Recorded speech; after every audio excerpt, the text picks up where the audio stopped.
this is Nicola here from the Mental Illness and Family blog. Hope everyone is well. I just wanted to jump on today and talk a little bit about the idea of codependency in families and some tips that I've picked up about how to fight against the patterns of codependency. So first of all, important to say, what do I mean when I'm talking about codependency? So this is kind of a new word for me. I've discovered it through some work with my therapist that I've been working with. So for me, codependency meant my mood relying on the mood of other people in my family. So this meant that, I couldn't be happy unless other members of my family were happy, and that led to me putting my needs before theirs. Now, this isn't anybody's fault, and it's not a criticism of anybody. It's just an emotional pattern that I fell into.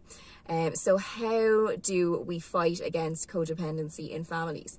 What I have found very useful is spending a lot of time on my own. And the reason that that's been useful for me is it helps me get back in touch with what I actually want and what I actually like. So when you have a pattern of codependency and that starts to bleed into all your other relationships and you put your own needs last and everything depends on another person being happy, oftentimes you can genuinely forget what you want and what your choice would be.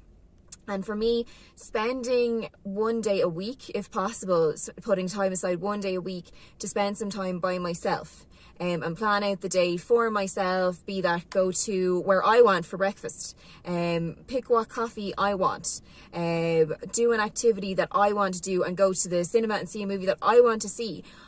All of those small things help put me back in touch with what do I want.